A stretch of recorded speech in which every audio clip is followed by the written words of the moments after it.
बेटा हम अपने हैं तुम्हारे, कोई दुश्मन तो नहीं है। और तुम्हारे बाबा की भी तो यही खुशी है। अरे तो ये कहिए ना कि अपनों का साथ देने के लिए अपना साथ छोड़ना पड़ता है ना। वैसे इन 2 सालों में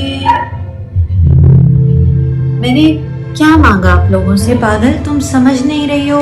सर छुपाने के लिए छत। देखो, इस दुनिया में ना कैद रहने का रिवाज है, एक वक्त की रोटी। और हम जैसे जो लोग हैं ना, उनको भी अपना क्रिएटिव फ्रीडम लेने के लिए कुछ देर के लिए कैद रहना पड़ता है। 2 पल सुकून के, ताकि मैं लिख सकूं, ताकि सारी दुनिया को ये तासुर दे सकें कि हम भी उन्हीं की तरह कैद हैं। और इस तरह से वो हमारे रास्ते में रुकावट नहीं बनेंगे।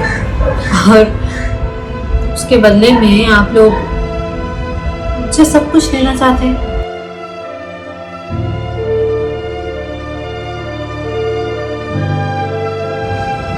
आप भी, तुम्हें अपने लिए लड़ना चाहिए ना।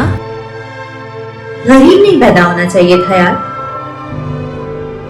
कम से कम मेरे पास ताकत तो होती सबसे लड़ने की। तुम्हें पता है मैं क्यों इतने अरसे से इतना सब कुछ बर्दाश्त करती आ रही हूँ? क्योंकि मुझे लगता था मैं बनी हूँ उस सब के लिए।